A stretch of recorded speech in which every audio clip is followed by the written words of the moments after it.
안녕하십니까, 쌈무입니다. 본 영상은 방구석 가투소인 친구와 펩 안티팬 친구 둘이서 6월 10일부터 시작되는 유로 2020 A조부터 F조까지 각 조별 프리뷰를 하는 영상입니다. 우리말이 틀려서 반박할 시에 네 말이 맞아.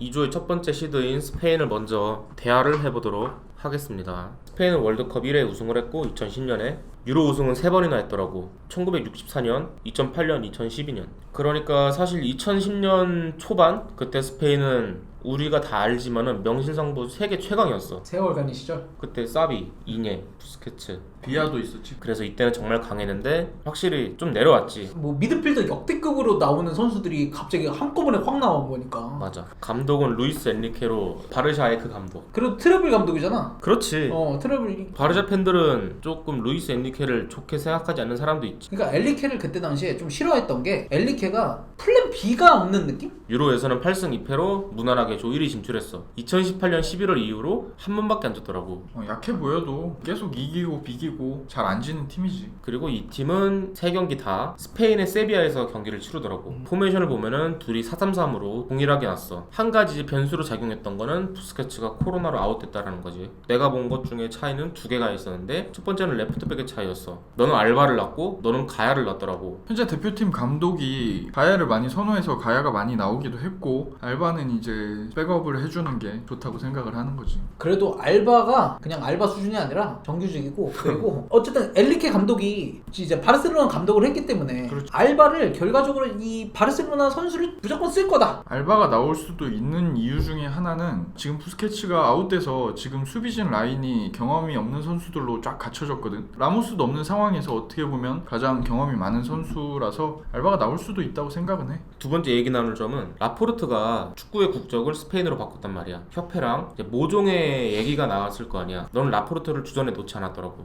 난 맨시티 경기를 다 챙겨본 입장에서 현재 라포르테가 스페인 국가대표 주전이다? 조금 의심이 가는 상황이고, 만약에 귀화를 하면서 모종의 거래가 있었다 할지라도 100% 주전으로 써준다 정도가 아닌 백업 옵션 정도, 아니면은 주전 경쟁을 할 수 있는 위치를 만들어주겠다 정도로 생각을 하는 거지. 그리고 파우토레스 짝으로 나오려면 오른발을 사용하는 게 좋을 것 같은데, 똑같이 왼발을 사용하는 선수고, 그리고 라포르테는 오른발을 사용을 잘 못하기로 유명한 선수란 말이야. 근데 이 축구에도 낭만이 있어야 된단 말이야. 아니 일 하나 같이 해보자 해가지고 데려갔어. 아니 갔는데 벤치에 나봐. 열 받아 안 받아? 하나. 나 같으면은 때려쳐. 아니 그리고 안 가. 만약에 주전으로 쓴다는 얘기가 없었으면은, 확실한 얘기가 없었으면 안 가. 그리고 내가 한 가지 로스터에서 신기했던 거는 이번 스페인 로스터에는 레알 마드리드 선수가 단 한 명도 안 들어가 있더라고. 라모스를 그래도 못해도 라모스는 데려가야 될 거 아니야.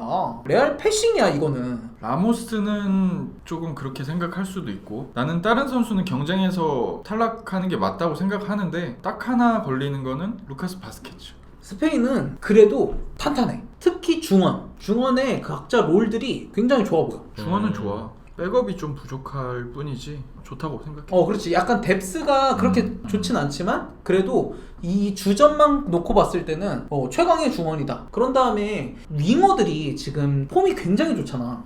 좀 사고를 칠 수 있다 이런 생각이 들어. 근데 반대로 공격수는 좀 아쉬울 것 같아. 공격수는 심각하지. 사실 이 팀에서는 제라르 모레노를 주전으로 쓰는 게 더 맞다고 생각을 하는데, 그래도 감독이 계속 모라타를 기용하고, 모라타가 골은 못 넣어도 그래도 움직임은 좋은 모습 많이 보여주니까. 지금 말한 것처럼 모레노가 나오면 더 나을 것 같거든? 어쨌든 감독은 그 모라타의 움직임을 더 좋게 보는 것 같아.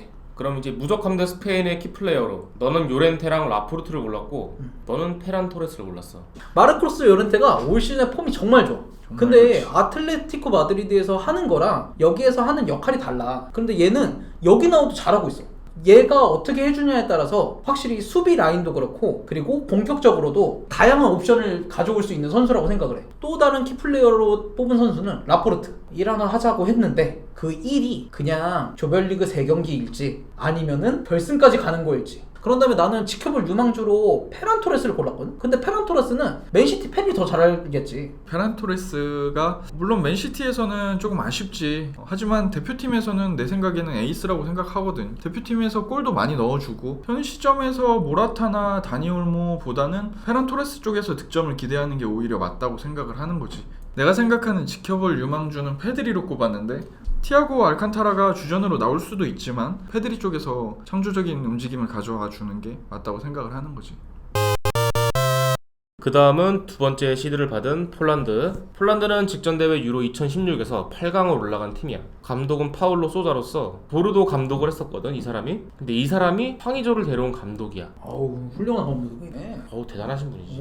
8승 1무 1패로 조 1위로 진출했어. 근데 사실 이거는 근데 부쟁체크라는 전 감독이 낸 성과인데 네이션스 리그를 3무 3패로 해가지고 성적 부진을 이유로 경질이 됐어. 그렇기 때문에 아직 조직력이 갖춰졌냐에 대해서는 의문부호를 가질 수밖에 없지. 게다가 이 팀은 지금 밀리크가 부상으로 아웃돼가지고, 밀리크는 사실 폴란드의 매우 큰 전력인데, 그러니까 밀리크가 있었으면은 공격 라인에서 전력이 훨씬 더 좋았을 텐데 그게 너무 아쉽다. 이제 포메이션을 보면은 윙백 차이가 있어. 3백에 윙백 2를 골랐고, 너는 3백에 측면 미드필더를 골랐단 말이야. 사실상 큰 의미가 없는 게 이런 팀에서는 사이드에 있는 자원들이 윙백 혹은 사이드 미드필더의 경계에서 움직이는다고 보는 게 맞거든. 3백을 즐겨 쓰는 감독이야. 3백을 기반으로 한 3-4-2-1 전술을 좀 많이 쓰거든. 4-2-3-1 전술을 좀 혼용해서 좀 써. 레반도프스키라는 이 선수를 빼놓고 설명 안 할 수가 없어. 하지만 지엘린스키를 먼저 설명을 하고 싶어. 지엘린스키를 빼놓고 얘기할 수 없지. 나폴리에서 뛰는 선수인데 올 시즌부터 이제 공격형 미드필더로 뛰면서 잠재력을 폭파시킨 선수거든. 소속팀에서도 주전으로 자리 잡았을 정도로 완벽한 공격형 미드필더의 한 축을 담당할 수 있다고 생각을 하고, 레반도프스키가 세계 최고의 공격수잖아. 근데 누군가 도와줘야 되잖아. 그 역할을 할 수 있는 선수가 지엘린스키지. 그 다음에 누가 뭐래도 레반도프스키야. 요번 분데스에서 득점 신기록을 세웠잖아. 레반도프스키에 대한 기대감이 진짜 절정에 올라온 것 같아.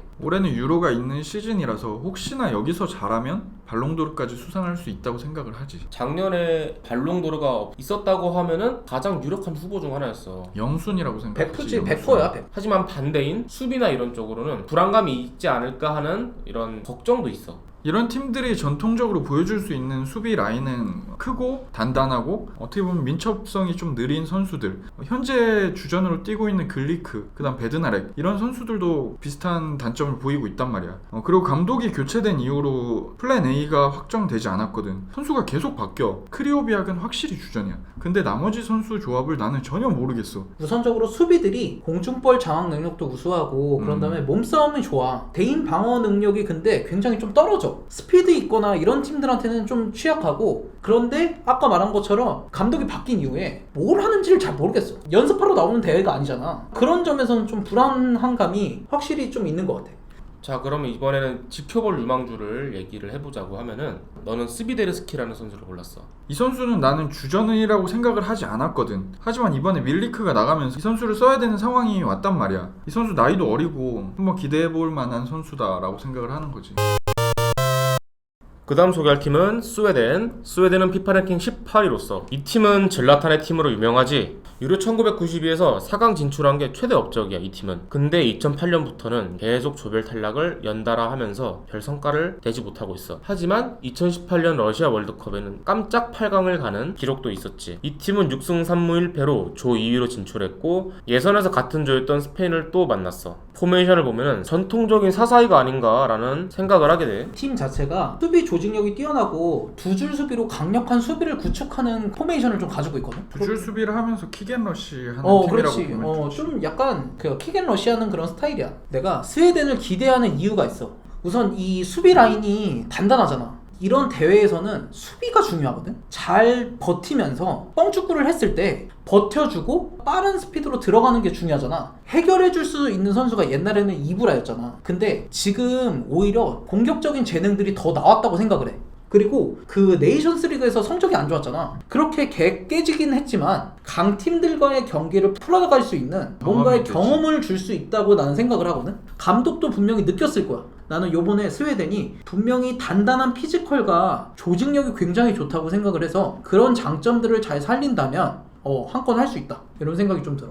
지금 수비진이 그래도 실점도 적고 좋잖아? 하지만 늙었어. 인정. 이 팀의 키플레이어로는 포르스베리를 둘 다 같은 선수를 골랐어. 포르스베리 라이프치히의 핵심 자원이지. 이 선수는 누가 봐도 이 스쿼드에서 단연 눈에 띄는 선수지. 얘가 찬스 메이킹 능력이 정말 좋아.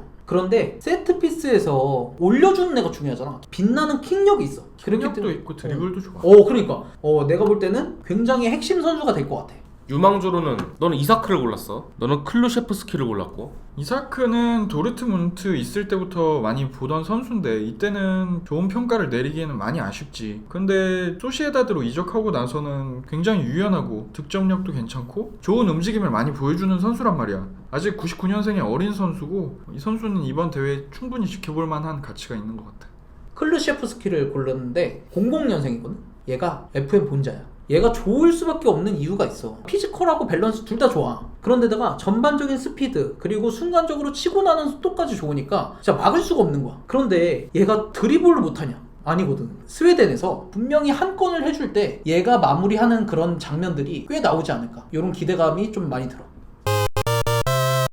2조의 마지막 팀인 슬로바키아를 해봅시다. 슬로바키아는 피파 랭킹 36위로서 저번 유로 2016에 이어서 두 번째로 출전을 하는 건데 저번에는 16강 진출을 했어. 근데 이 팀이 재밌는 게 월드컵도 2010년에 딱 한 번 나온 거거든. 근데 여기도 16강을 진출을 했어. 그러니까 이 팀은 나왔다 하면은 무조건 16강을 간 팀이라고 볼 수 있지. 그러면 뭐 이번에도 16강 가는 건가? 라고 생각을 할 수도 있지만은 그렇게 전망이 밝아 보이진 않아. 이 팀은 유로 예선도 3위로 진출을 했거든? 4승 1무 3패를 해가지고 플레이오프에서 진출을 한 건데 아일랜드를 승부차기에서 꺾고 이제 최종에서 북아일랜드를 2대1로 이기면서 진출을 했어. 이 팀의 포메이션을 보면은 4-2-3-1로 너희 둘이 본 포메이션은 동일해. 사실 거의 비슷한데 원톱만 다르더라고. 이 팀은 간단하게 어떤 팀인지 설명을 좀 할 필요가 있는 것 같아. 여기가 2016년 유로 16강을 갔잖아. 아직까지도 그 멤버들이 좀 남아있어. 그 현지 언론에서는 그때 멤버들이 남아있으면서 빅리그에서 활약하고 있는 새로운 선수들이 합류해서 오히려 조금 더 기대감이 있지 않냐 이런 얘기도 좀 하고 있거든. 그리고 오랜 기간 발을 맞춰온 선수들이 좀 많기 때문에 어쨌든 조직력과 호흡면에서 다른 팀들보다는 더 뛰어나다고 이렇게 좀 평을 할 수 있을 것 같고, 내가 느끼는 슬로바키아는 쉽게 이기지를 못해. 근데 또 쉽게 지지도 않아. 실점이 마냥 많지는 않은 팀이야. 실점이 많지 않고 2골 이상 지는 경기가 거의 없어. 팀에서 제일 이름이 알려진 선수가 누구냐라고 나한테 묻는다면 나는 함식이라고 생각해. 하지만 지금 폼으로 봤을 때는 당연히 함식이 아니라 슈크리니아르가 제일 지금 폼이 제일 올라와 있는 선수라고 할 수 있어. 현 시점에서 이 팀의 키플레이어는 슈크리니아르가 맞다고 생각해. 인텔에서는 조금 3백으로 조금 다르긴 하지만 그래도 우승 멤버로 플레이했지. 너는 마크라는 선수를 골랐더라고. 이 마크가 뭐 현지 언론은 얘가 헝가리에서 뛰거든? 얘 평이 좀 괜찮더라고. 순간적인 판단력이 좋고 연계 능력이 우수하다는 평이 있어. 거기다가 더불어서 내가 찾아본 경기마다 이 슬로바키아가 이길 때마다 얘가 맘이야. 얘가 활약을 해주면은 그 팀이 그게 이기는 거고, 그러지 않고서는 좀 힘들다. 나는 키플레이어로 막을 뽑았어. 자, 그렇게 해서 2조는 어떻게 생각을 하십니까? 우선 나는 스페인은 압도적으로 1등을 할 것 같고, 폴란드가 기존에 있는 밀리크나 피옹트크 이런 선수들이 있으면은 나는 스페인에게 약간 변수를 만들어줄 수 있다고 생각은 했지만 그리 긍정적인 모습은 보여주지 못할 것 같은 생각이고, 3위로는 스웨덴, 그리고 슬로바키아는 솔직히 뭔가 보여주기는 좀 쉽지 않다라고 생각을 하는 거지. 나도 생각 일치해. 스페인, 폴란드, 스웨덴, 슬로바키아 순인데 스페인은 뭐 압도적으로 1등을 하지 않을까라고 생각을 하고 있고, 결국 폴란드와 스웨덴의 2위 싸움이 되지 않을까라고 생각은 하고 있어. 그렇게 생각하는 건 굉장히 근시안적인 사고방식인 것 같고, 사고망신. 이제 축구 전문가 입장에서 좀 보면은 1위는 스웨덴이야. 그리고 2위는 스페인, 3위는 슬로바키아, 4위는 폴란드. 스페인이 요번에 경험이 좀 부족하잖아. 첫 경기 얼어있단 말이야. 그래서 스웨덴과의 경기에서 분명히 못 이길 것 같아. 그러면은 스웨덴이 첫 경기를 이긴다는 소리지. 그런 다음에 스웨덴이 두 번째 경기가 슬로바키아야. 그러면 스웨덴이 벌써 2승을 챙기고 가는 거야. 그래서 나는 스웨덴이 스페인을 이길 거라고 생각을 했기 때문에 스웨덴이 1위, 그리고 폴란드는 괜히 스웨덴 스페인 노리다가 그냥 레반도프스키 짐 쌀 것 같다, 이런 생각이 좀 들어. 좀 반응을 해주면 안 돼? 이상 2조 예측을 해봤습니다. 유익하게 보셨다면 구독과 좋아요 부탁드리고 알림 설정을 하시면 바로 제 예측을 실시간으로 확인할 수 있습니다. 감사합니다.